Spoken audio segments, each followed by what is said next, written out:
And welcome to DOT Driver Qualifications and Background Checks. I'm Mike Coffey, President of Imperative Information Group. We do these webinars for our clients and our friends in the HR community on a monthly basis. And this is really the last one in a series of, I think, 7 webinars we've done this year. And the whole series with a couple new webinars starts again next month. Quickly, a little bit about me and why am I speaking about all this. I'm an HR guy. I've been in and around HR for 20 plus years. In 2013, I had the privilege of being the president of the Fort Worth HR Management Association, Fort Worth HR. And I'm currently a district director for Texas SHRM, and I'm also a board member for the Texas Association of Business. The reality is I've had the opportunity over the last 16 years of having our HR consulting practice and our background screening company of working with a lot of really smart HR people. And I've built this whole webinar series around things we've learned from our clients or with our clients and solving some of their people problems, especially in the recruitment and selection area. So my hat, I always have to give that hat tip to all of our current clients because much of this comes straight from our experiences with them. I want to start today. Well, let me tell you a couple other things. Go ahead and ask questions as you have them throughout the webinar, and then at the end of the webinar, I will stick around afterwards and answer all the questions. Sometimes that takes 20 minutes, and so we'll take most of the webinar up in actual time spent going through the slides, and then I'll answer the questions, as many as we have. Sometimes there's only a couple, sometimes there's a lot. Also, later this afternoon, everyone who attends will be receiving an email that has the information about downloading the slides if you want slides and notes. And a lot of my slides are pretty much pictures, but there are notes pages associated with each one. So a lot of what I talk about will be covered in those notes pages. And you can there'll also be a link to watch the recording of this webinar as well. So let's start with a quick poll. I'm going to launch that. And if you can take a minute to give me some responses there. I'm always interesting to see who shows up for these things, and I would assume most of you have DOT covered drivers. Some of you are just here for the credit, and that's fine too. We'll send you along the information for credit later on with that email later on this afternoon as well. Okay, I'm going to close that poll out and share those results. And as you can see, about 70% of you do have DOT covered drivers, which makes perfect sense for you to be here.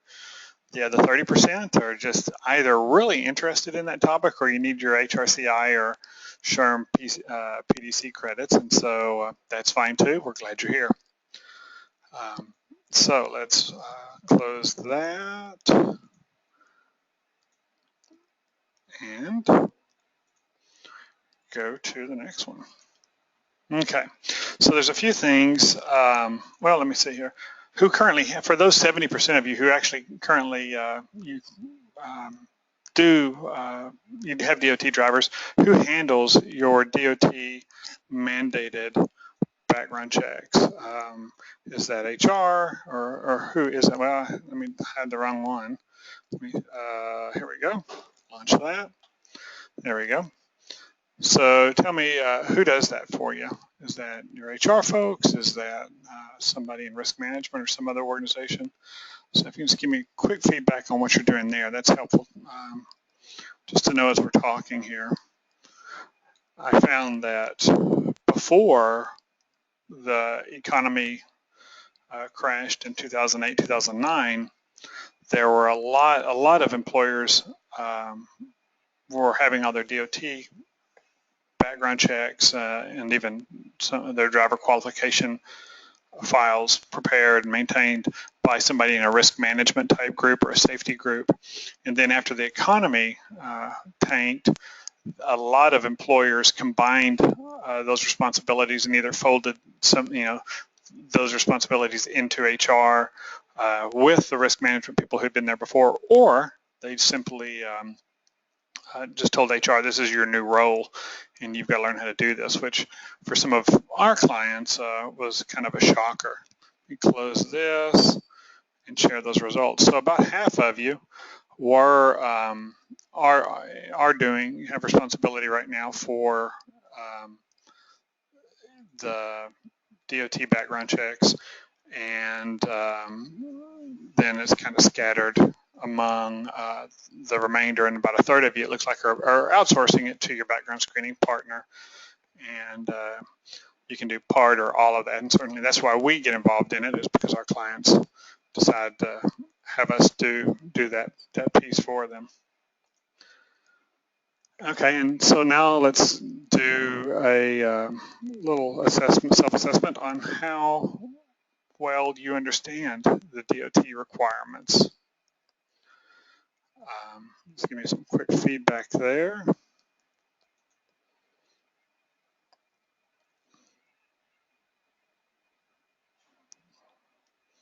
Be bold, go ahead and tell me what you think. If you think you should be teaching it, that's fine with me. That's maybe I'll learn something from you today. Sometimes that's helpful. Okay, I'm gonna go ahead and close that and share it. And just so you know where you stand against your other peers on the call, most of you said you think you're pretty much doing everything right, you're okay, but a little foggy, so maybe we can help some of that. 20% of you are just praying you don't get audited, which is, what you're really praying is that, one of your guys doesn't have a wreck and you get your DOT department in there, your state or federal DOT people in there looking over your shoulder. Okay, let me hide that. And lastly, how well does your current process work? Let me launch that. Find that. There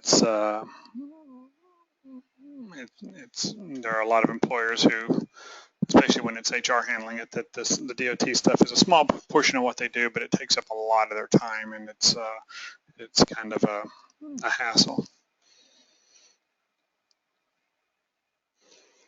Okay, I'm going to close that in just a second unless somebody else has got some other information to share.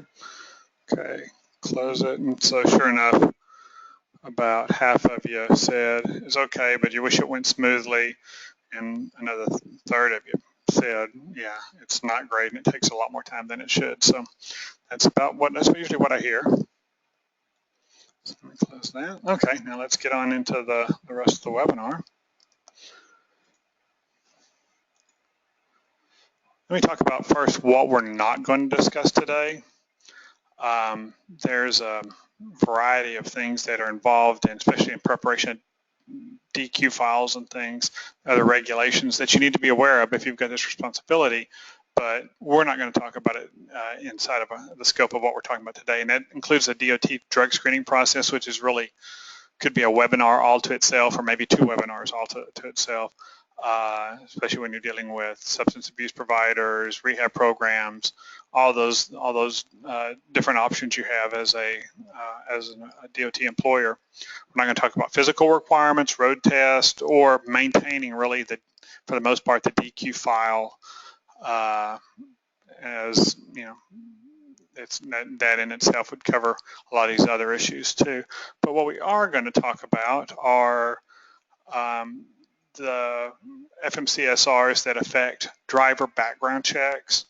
We're also going to get into what's required on your employment application, because quite honestly, that's just so integral to the background check piece that it's just something that, and it's unique to DOT drivers. So we want to make sure we cover those things. How you make your inquiries to previous employers, what's required for you to do that, and what are as a former employer of a DOT driver, what are your responsibilities? And we'll talk about disclosures that you need to make to drivers. So that in itself is a full day or a full hour. So the Federal Motor Carrier Safety Administration is the DOT agency that's responsible for ensuring safe commercial motor vehicle operation. And as most of you probably realize, they're your regulator if you're a DOT interstate employer. And the Federal Motor Carrier Safety Regulations are those rules. They're the rules of the road, really, for motor carriers in the U.S., particularly interstate who have interstate drivers. They're kind of a maze. You've got different sections that apply to different situations. Some situations have two competing sections applying to them, and we'll get into that in a little bit. So it can be kind of confusing to trudge through all those regs to figure out exactly what's applicable to you. So here's the big sections of the FMCSRs that affect employment background checks. Part 382 covers the misuse of alcohol or controlled substances. And then it incorporates Part 40 of the FMCSRs, which just outlines the process for alcohol and drug testing and the inquiries to former employers about the drug and alcohol history of DOT drivers.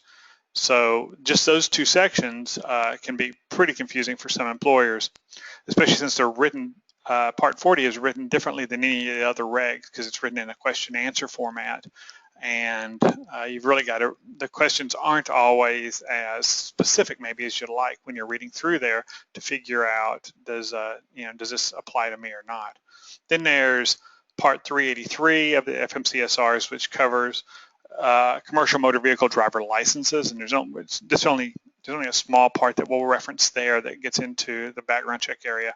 And then we're going to spend a lot of time in Part 390 and 391, which is a minimum driver qualifications and the record keeping for interstate drivers. And again, please ask your questions throughout the webinar, and we will spend time at the end trying to answer that. So what's a commercial motor vehicle? What does that mean? And some small employers really struggle with that because sometimes they'll go without anticipating becoming a DOT employer. They'll go buy a dump truck or something like that and throw one of their guys in to drive it. And it's only after they've had a fender bender or they get pulled over by a state trooper or somebody that they realize, oh my gosh, I had under state and under federal law, I had responsibilities as a DOT employer, especially if they're crossing state lines or carrying data, not information, but carrying stuff from one point to another, but that stuff originated in one state and ended up in another state. So the CMV starts according to weight, and the definition starts according to weight, and then you've got two different definitions once again, 382 and 383. Those parts of the FMCSRs apply to a vehicle with a gross weight, including the trailer, of 26,000 pounds or more. But 390 and 391 apply to much smaller vehicles, 10,000 pounds or more. And then if the vehicle will accommodate 16 or more passengers, including the driver, parts 382, 383, and 390 apply. And then you only have to, again, it's a lower requirement for parts 390 and 391, just up to 8 passengers, and it would qualify.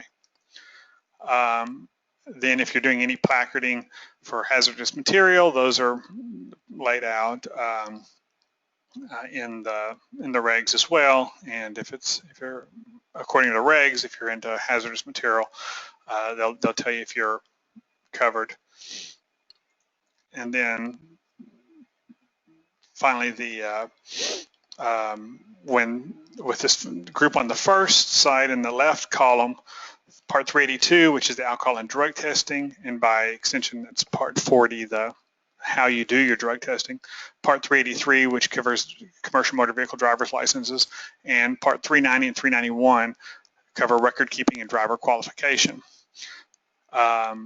If any of the things above apply. And then on the second column, like it says 390 and 391, the record keeping and driver qualification stuff applies. And 382 and 383 apply to interstate and intrastate drivers, where 390, 391 apply to primarily in okay, 382, the drug and alcohol, 382, 383, Part 40 apply to interstate and intrastate drivers, whereas 390, 391 apply only to interstate drivers in most situations. But again, the important thing to remember is it could be a driver who only drives intrastate, but that load started outside of the state and came into the state and ends in that state. It could be considered applicable. 390 and 391 could be considered applicable to him as well. So there's an important topic called or definition that we need to get out called safety sensitive function. And what does that mean? Because these regs talk a lot about safety sensitive functions, especially Part 382, which is the section that controls alcohol and drug testing for drivers. And if you're performing a safety sensitive function, if this role performs a safety sensitive function, then those regs are going to apply. So you need to figure out what a safety sensitive function really mean. And it's not just when they're performing the driving function. If they're hanging around at the employer shipper, at the plant, the terminal facility, any of those things, waiting for a load, waiting to be dispatched, then that's part of a safety sensitive function. If they're inspecting equipment or servicing or conditioning a CMV, if performing mechanic functions, things like that, that's a safety sensitive function. And certainly any time spent behind the wheel is a safety sensitive function. And any other time that they're in the vehicle, except when they're asleep, is, so if they're riding shotgun, then that's still a safety sensitive function. Anytime they spent loading the vehicle or supervising that or being involved in that process, that's a safety sensitive function. And even when they're on the roadside and they're awaiting assistance or repairing an attendance or repairing a disabled vehicle, that also is a safety sensitive function. So this is all Part 382, which, remember, is a section that controls alcohol and drug testing. So the next section, let's start with 391.21. It covers what's got to be included in the employment application. And this is, again, it's got the broader definition of commercial motor vehicles, but it's applicable only to interstate, multi-state motor carriers. And your employment application, if you're a multi-state employer, motor carrier, there's certain requirements in 391.21 about what your employment application has to include. And first of all, the regs require that it be furnished by the motor carrier, that it be completed by the applicant and not by a proxy. And that's an issue that happens for some employers, is they get applicants who come in who can't perhaps read or write English, things like that. Well, according to the regs, the application has to be completed by the applicant, and it also has to be signed by the applicant. It has to include the name and address of the motor carrier. So your standard off-the-shelf employment application will have to be modified to make sure it reflects your company's name and address. Doesn't mean it's going to have your logo and be real fancy. The one we give our clients to review is just a simple Word document, and it's easy to update it, and we don't necessarily put all their logo and stuff on it. So, but it's got to contain, according to regs, the name and address of the motor carrier. There's got to be a place on there to record the applicant's name, address, social security number, and date of birth. This is the big red flag for a lot of employers, because most employers' standard employment application does not include date of birth, because they're concerned about Title VII age discrimination, not Title VII, but age discrimination in Employment Act, ADEA, and so they don't include date of birth on their application, because in most overwhelming majority of jobs, it's not a bona fide occupational qualification to be a certain age, and so they don't include DOB on there just to avoid those issues. Well, if you're a DOT employer, you've got to have the DOB on the employment application, at least for your drivers. And what you'll probably end up doing is having a separate application for your drivers. Then you've got to have on the application the addresses at which the applicants resided in the 3 years preceding their application. So where have they lived for the last 3 years? And it's got to have the whole address.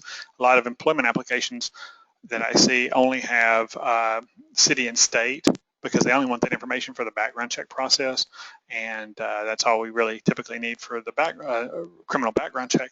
However, DOT requires that you have the full address where they've resided for the 3 years, which for a lot of your drivers is a lot of address history, because a lot of your guys move around. These are typically very transient employees, and especially a lot of our clients are in the oil and gas industry, and a lot of their employees are, they're in West Texas this month, and in 3 months they may be in Appalachia, and in 2 more months after that they may be in Nebraska. So they move around quite a bit according to where the work is.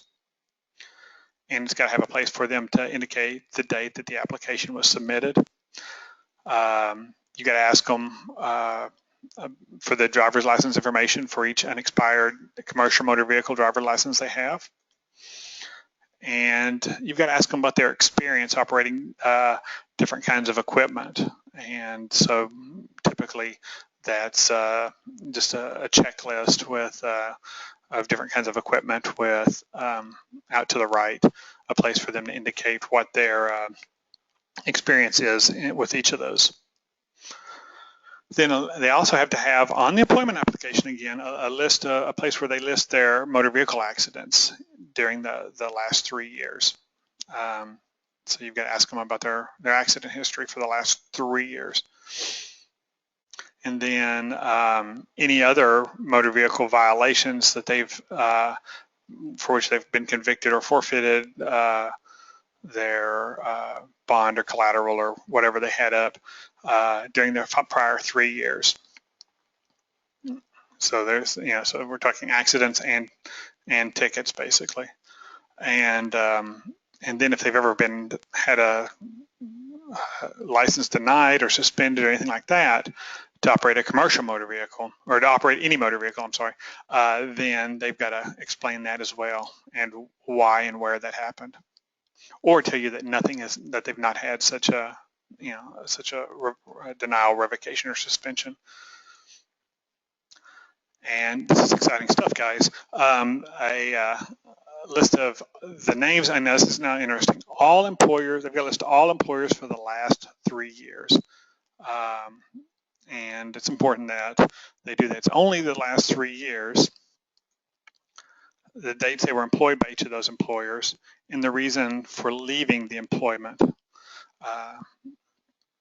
And then, while they were at each of those employers, whether the applicant was subject to the FMCSRs while they were in that role. So while they worked there, were they a DOT covered position?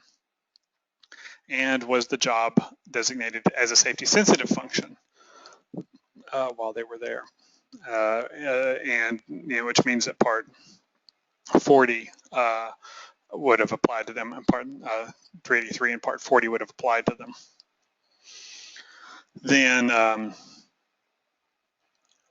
they've also got to list all DOT employers if they were applying to operate as a commercial motor vehicle, they've got to list all the DOT employers they've had in the 7 years prior to the 3 years you just asked about. So for 3 years, you've got to get all employers, and then the 7 years going back before that, so it'll be a total of 10 years, you only have to have those employers for which they operated a commercial motor vehicle, whether intrastate or interstate. And so that's kind of confusing. Then on top of that, Part 383 says you've got to have, for the last 10 years, all employers that the person drove a commercial motor vehicle for, and the dates and the reason for leaving the employment. So these overlap again. So what you end up with is something like this. When it's all played out, you've got to inquire about all employers, regardless of whether they operated a commercial motor vehicle for the last 3 years from the application date. And then for the 7 years prior to that, or you can just say for all in the last, pardon me, in the last 10 years, all employers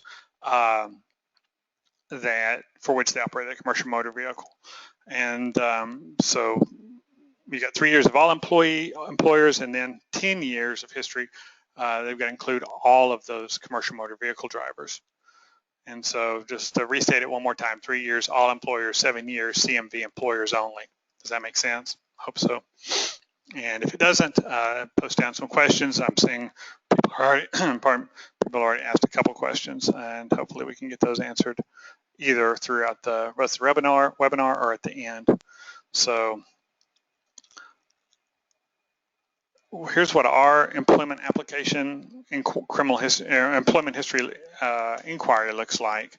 And so we've got the employer's contact information, basic stuff you always ask, start date, termination date, reason for leaving. Those are required by the regs. And then, did you operate a commercial motor vehicle for this employer?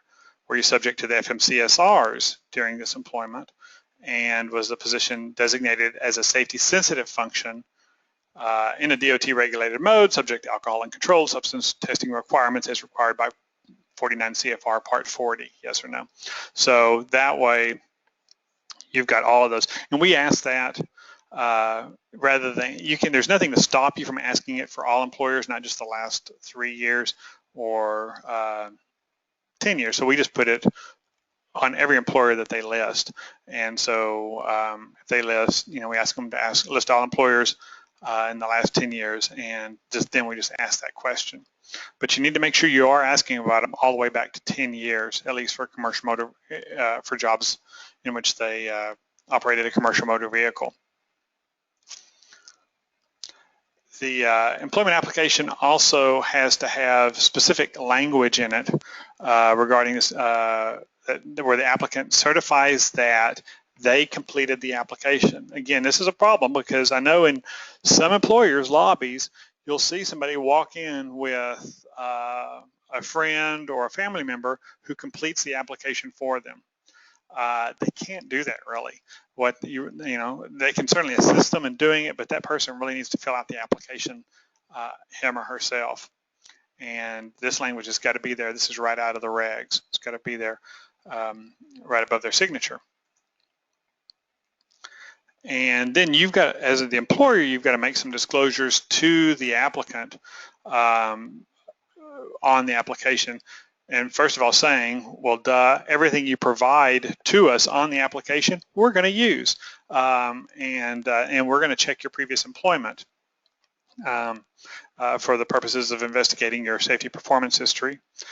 And this is again 391.21, so this is interstate employers. And you also have to notify the driver of their right to due process according to 391.23. And what that means is that 391.23 requires that the employee has a right to review the information that previous employers provided to them, to the prospective employer, so they can see exactly what was provided by the previous employer. If the information is erroneous, they have a right to dispute that and have the previous employer correct it. And ultimately, if they disagree with what the previous employer provided, but the previous employer is unwilling to change it, they can put a rebuttal statement in to explain their side of the story. And so this is you've got to tell the applicant on the application that they've got these rights. And then, because if you are a commercial motor vehicle employer, you're going to be covered by 40.25. It requires that you ask the employee whether they have ever tested positive, refused to test, let's say tested positive or refused to test on any pre-employment drug or alcohol test. Okay, so they applied for a job in a safety-sensitive DOT position for any DOT agency in the past 2 years, but they refused to take the test or they failed the drug test. Then you've got to ask them about that, and they're supposed to disclose it. Now what's interesting is this question is only about pre-employment refusals or drug test failures. What they don't ask is if during the course of employment that person has ever failed a drug test or failed to complete an SAP or anything like that. You don't have to ask the employee that, which is kind of silly, right? The requirements require you ask if they've ever screwed up a pre-employment test in the last 2 years, but then there's no question to the applicant about their own history while employed by a commercial motor vehicle employer. So it's just one of the weird things in the regs, but that doesn't preclude you from asking that, and I would recommend that you go ahead and include that question in there, because I think that's something you would want to know before you get very deep into the process. So now let's get into what the background check requirements are on the that was all just the employment application. So let's talk about what the requirements are for the actual background checks for commercial motor vehicle drivers. And there's 2 sections.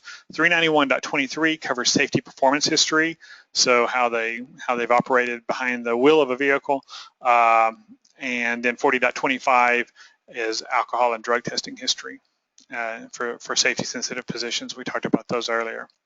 So let's start with the safety performance history inquiries.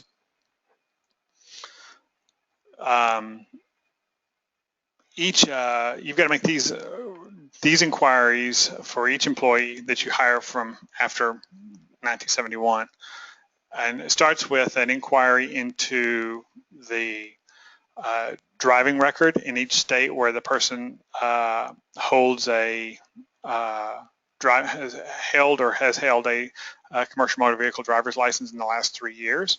So you got to run a driving record or MVR on the person in those states where he's been licensed in the last 3 years. And an investigation into the driver's safety performance history with each of the DOT regulated employers during the preceding 3 years. So how do you know if they were a DOT regulated employer?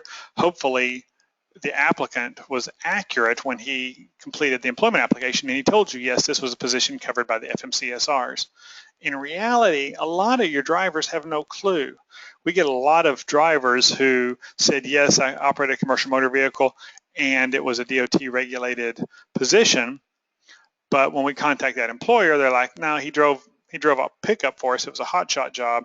And no, it wasn't it might have been, a company vehicle, but it wasn't a commercial motor vehicle as defined by the regs, and we don't have any of those kind of vehicles. And so you run into that because often your applicants don't really know whether the regs apply to them or not.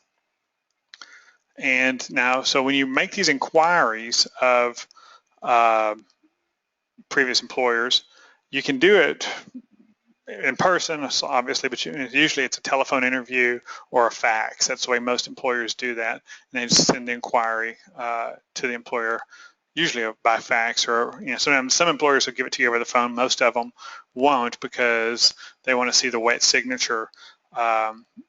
Because because the Part 40 stuff, the drug and alcohol inquiries are going to require you to have the wet signature anyway. So if it's an interstate employee, then you're going to have to contact them to ask about their safety performance history. So you might as well get into and their drug history. So you might as well send them something in writing.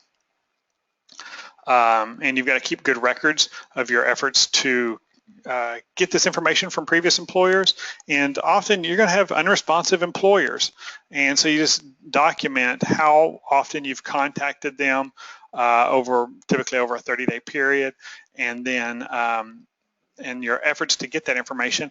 And then if they don't respond, you just put that in a driver qualification file saying, we contacted this person at this phone number on this date to try to get this information, and this is what we were told.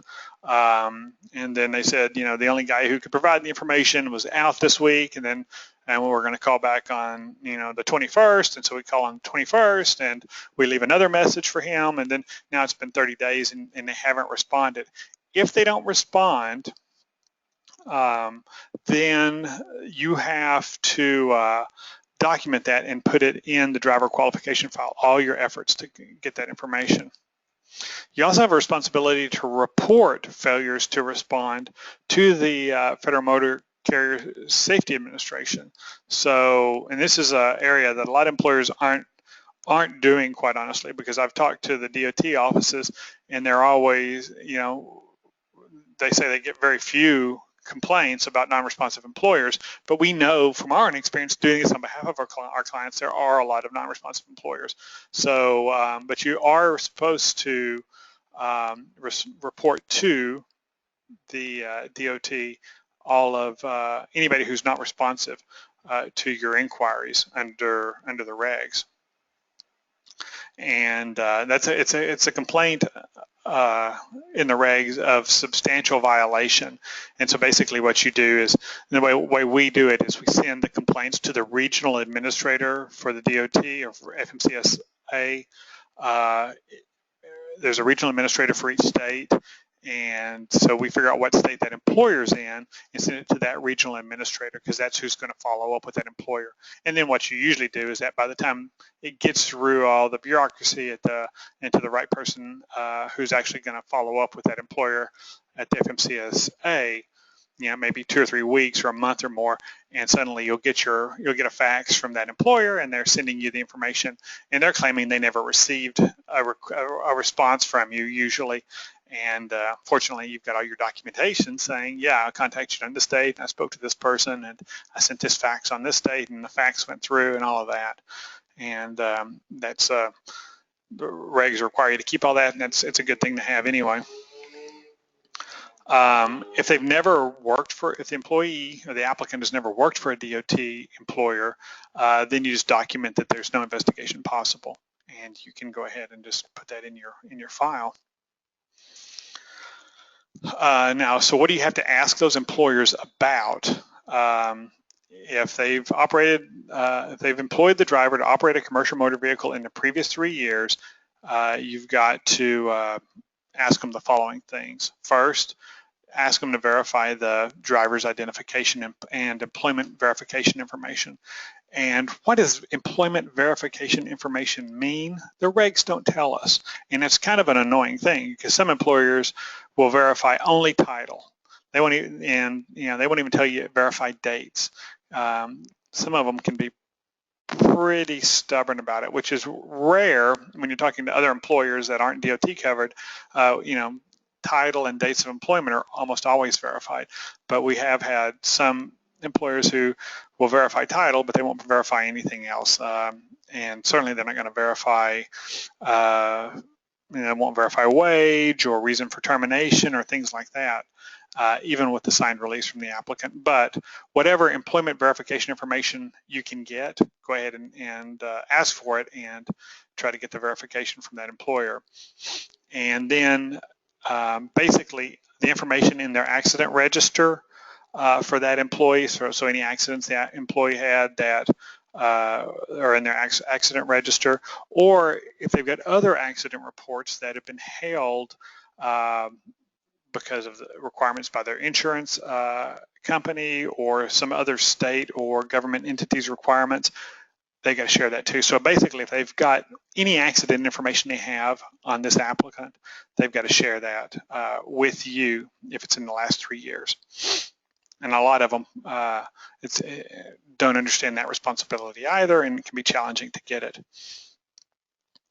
And then you also have to, get into the alcohol and substance inquiries, controlled substance abuse issues from the previous employers, and you'll recognize the multi-part form that's required for your DOT drug tests.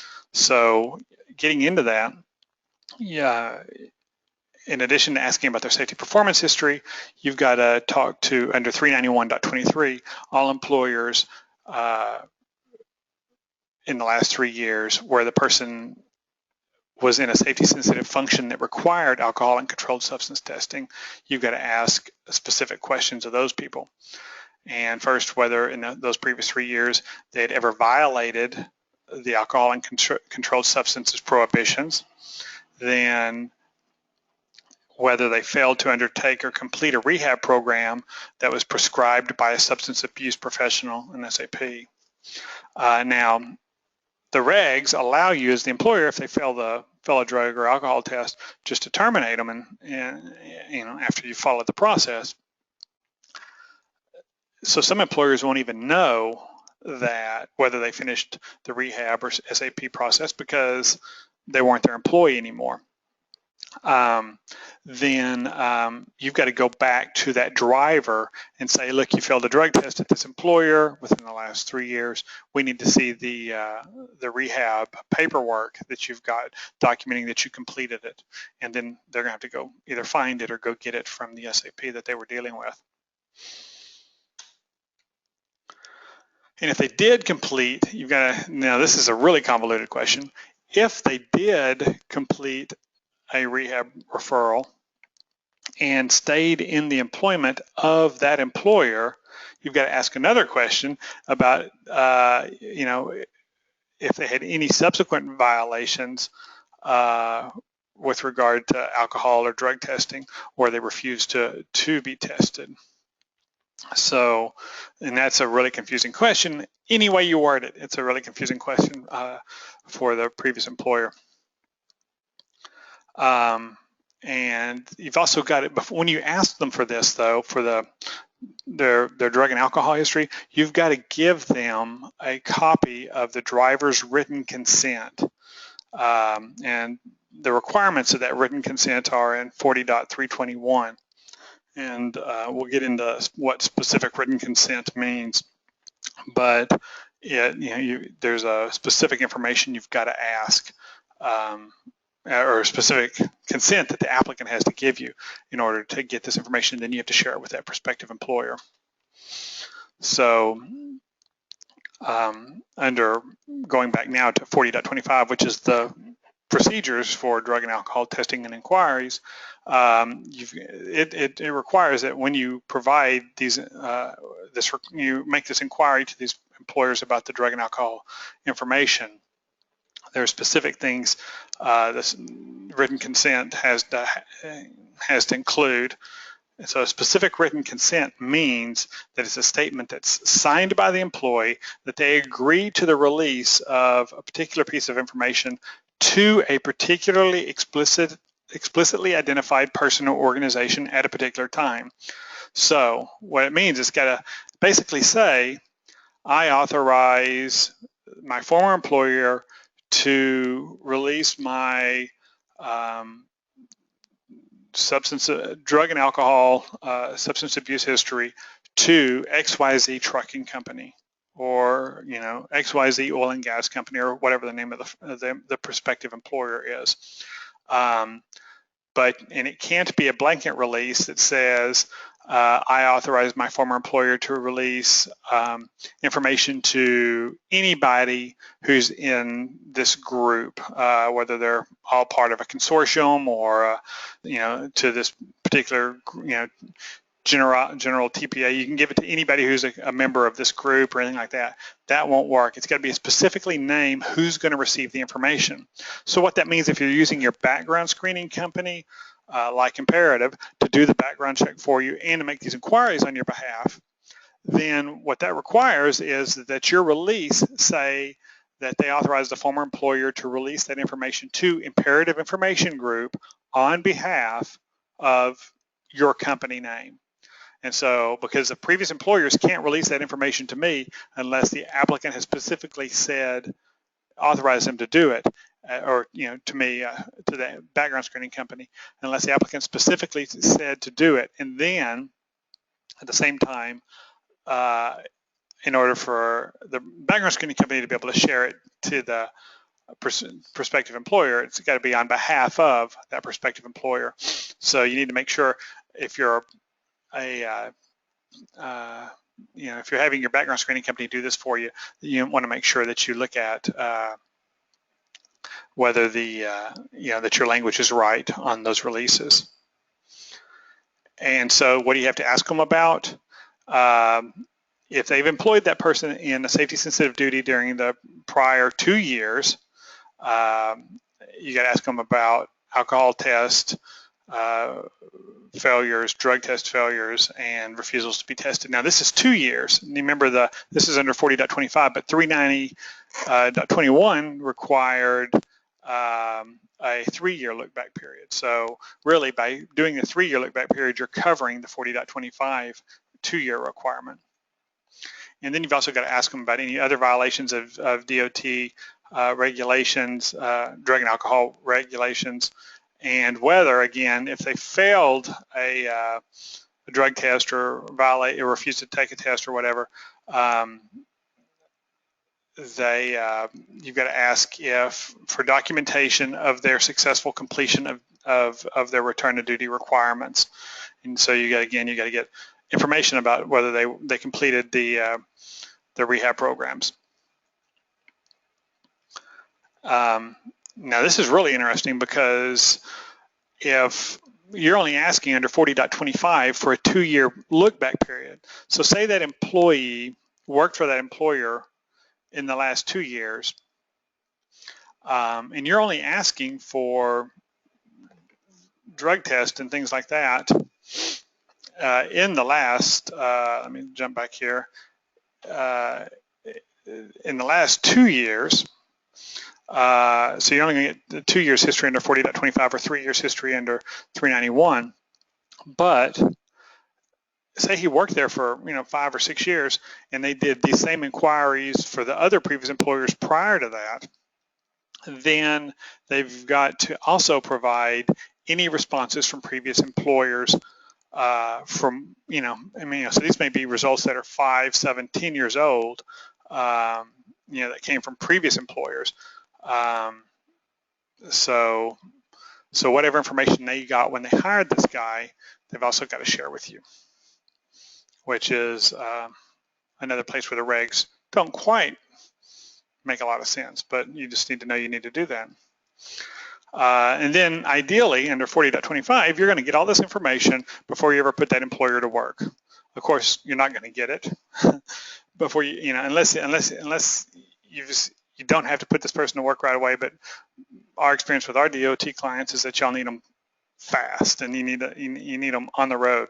So you're not going to leave them sitting around for 30 days, which is what most of the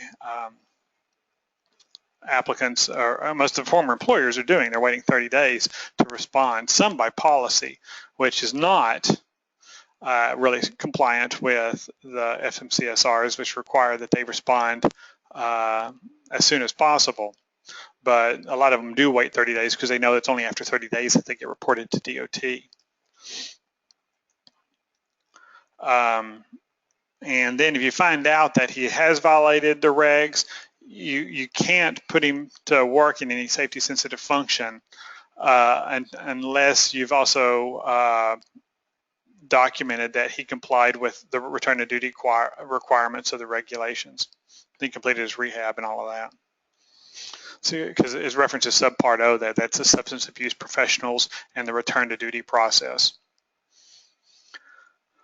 And so as the employer requiring the information, you've got to maintain a written confidential record of the information you obtain or your good faith efforts to obtain that information. So again, just like the safety performance history, you've got to document what we did to try and get the information. And you've got to keep it from 3 years, for at least 3 years after the employee started first performance of safety sensitive duties for you. So what are former employers' responsibilities when you contact them for information? What do they have to do? Well, under 40.25, under the regulations, they are supposed to immediately release that information to the employer. They don't do that. They typically wait often close to 30 days before responding, no matter how sweet and lovable you are with them. And the best way to do it is to send the request, document the date that you made the request, and confirm that they received it, and then document who you talked to when you confirm it. Try and get an ETA from them, so you've got some how long will it take you to respond, and if they say 2 weeks, well, okay, I'm going to give you 2 weeks, and then on 2 weeks, whatever their commitment was, follow up and pester them, and just keep pestering them. It's like Chinese water torture to them until they finally give you the information, because you really want the information. This isn't the kind of stuff that you want to put a driver out who's unsafe or who's not somebody that you want behind the wheel of a vehicle. So you really want the information before you put them to work, but it's not always practical. They're supposed to release it immediately, but they often don't. And then that's Part 40's requirements. Part 391, and here's your problem, where Part 40 said immediately, Part 391 said that a former employer has to respond with a safety performance history and alcohol and drug history within 30 days after the request is received. So you've got, again, 2 different standards here. Part 40 says you've got to release it immediately, but then Part 391 says, well, you got 30 days. So that's where a lot of the confusion comes from for employers. You got to make sure that the information you provide, both safety performance history information and drug and alcohol information, is accurate. You got to provide specific contact information so that if the driver wants to dispute the information, they know exactly who to contact. It can't just be the main receptionist phone number for the employer. The employer needs to provide specific contact information for who the former employee can contact.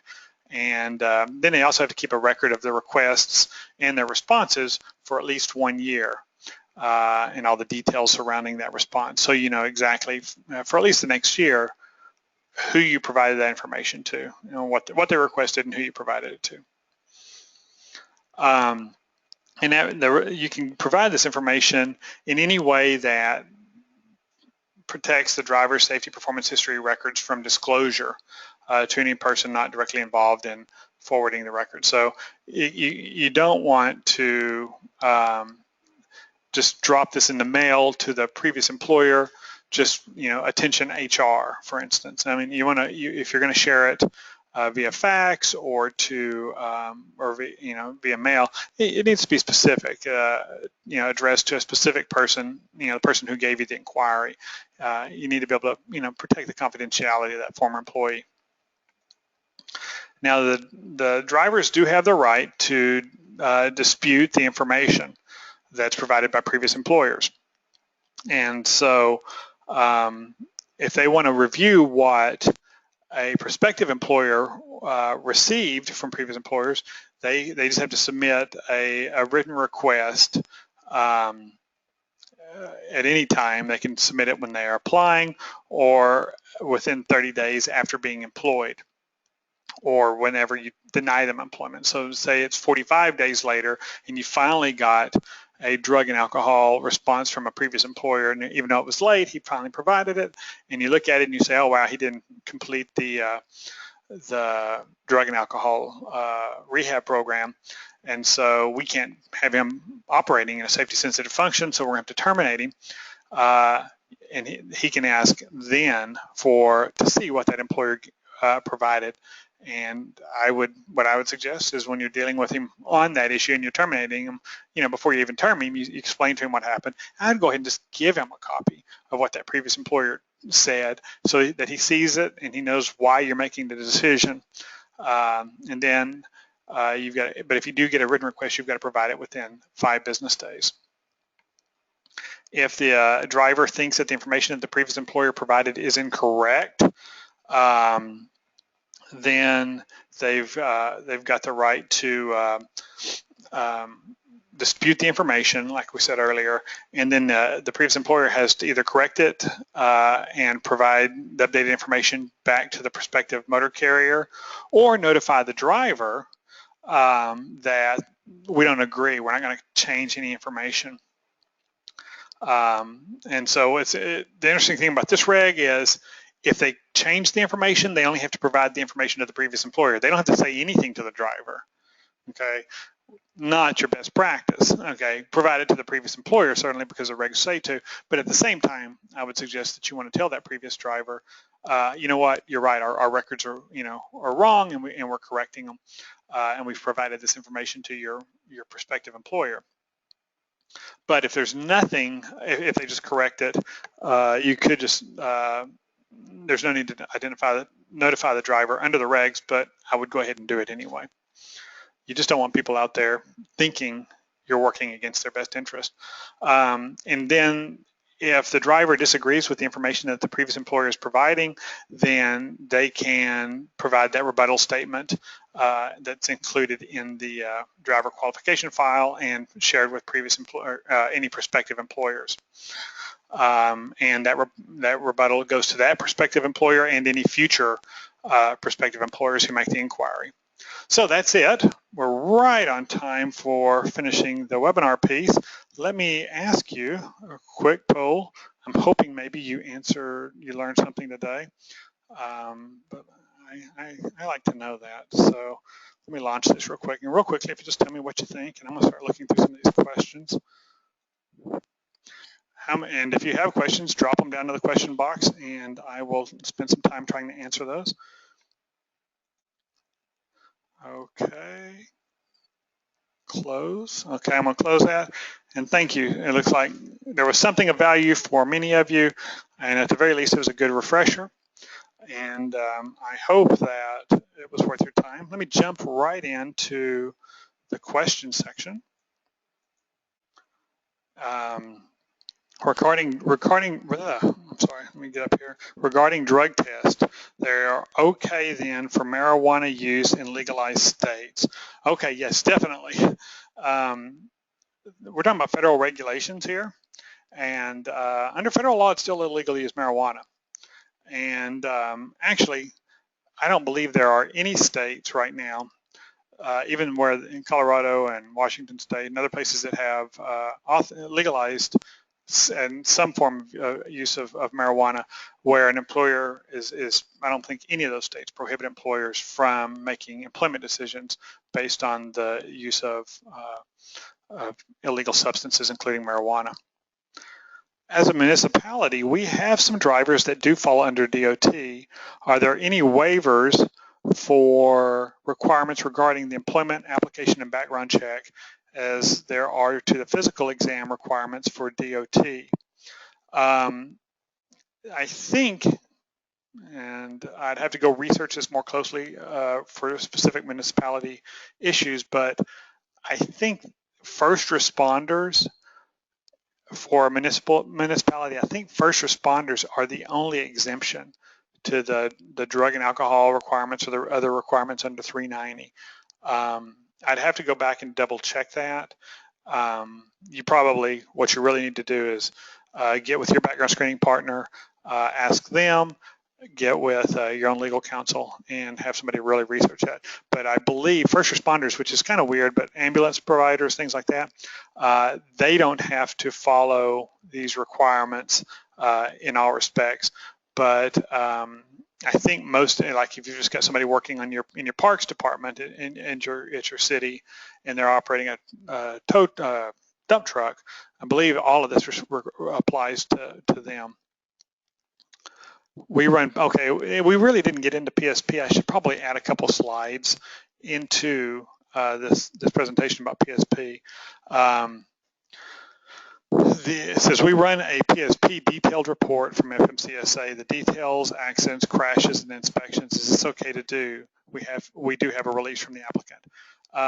PSP is Pre-Employment Safety Program. PSP, I can't think off the top of my head what PSP is. We run it for our clients, but I've just got a brain dart. I can't think what it's called, what it means. But PSP is the crash history that the DOT is aware of. And that's certainly, you've got to have a specific detail, specific kind of authorization from your applicant to run that. And as long as you've got the PSP compliant authorization, certainly you can and probably should run it. The numbers out there are that employers who use PSP and use it in their hiring decisions do have a lower crash and accident rate than other employers. So I would suggest that you really do want to run it. It's very inexpensive and is really good information you can get from the DOT, and you can order it through your background screening provider, or you can order it straight from DOT. But again, you've got to have a specific authorization, and it doesn't replace your inquiries to previous employers about safety performance history. You still have to make those inquiries. Are there different regulations for municipalities? We kind of talked about that. I think, again, off the top of my head, the only things that come to mind are first responders, which would be ambulance, fire, things like that. I think those guys are the only ones that have an exemption. I looked into this years ago. For one of our municipal clients, but I can't quite honestly remember the details. I'll dig into it a little bit more and post something on our blog about it, though. If there are no, I think that's all the questions we got that weren't duplicative. So if you don't have any other questions, we will end the webinar now. I sure appreciate everybody's time. I'm glad that many of you said you learned something from it and it was useful. We will send the slides out later this afternoon. This is probably the wordiest set of slides that I have, so hopefully they're, between the slides and the notes, it all makes sense. And at the very least, you can get some direction as to where to start looking. Also, I'm not going to send it out as an attachment to the handouts, but I do have all the regs we've talked about in a PDF that I've bookmarked so that it's easy to find exactly what I'm looking for. And I'd be glad to share that with you. If you have any questions, just shoot me an email. I'd be glad to share that PDF with you. We do have, again, webinars scheduled out through January or February, and those are all listed on our website. And a final pitch for business. We're a background screening company. I'm an HR guy. I've been in and around HR for all of my career. And, we started the background screening company 16 years ago to be the kind of background screening company that I just quite honestly couldn't find when I was on your side of the HR desk. And so we do everything right. We don't send you anything that we can't 100% defend while we're reporting what we report. It's so rare for us to ever have to change a report because anything is inaccurate or incomplete. Our quality is just ridiculously thorough. Then we spend a lot of time trying to help our clients be compliant with the Fair Credit Reporting Act and Title VII concerns on the use of criminal history and all the different state laws. And so but to become an imperative client can kind of be a chore a little bit because we really want to look at everything you're doing right now and advise you first about what you're doing and help you make a good decision. We may not be the right, for some employers that just want a cheap and quick database-driven background check, we're not a good fit. We won't sell you that.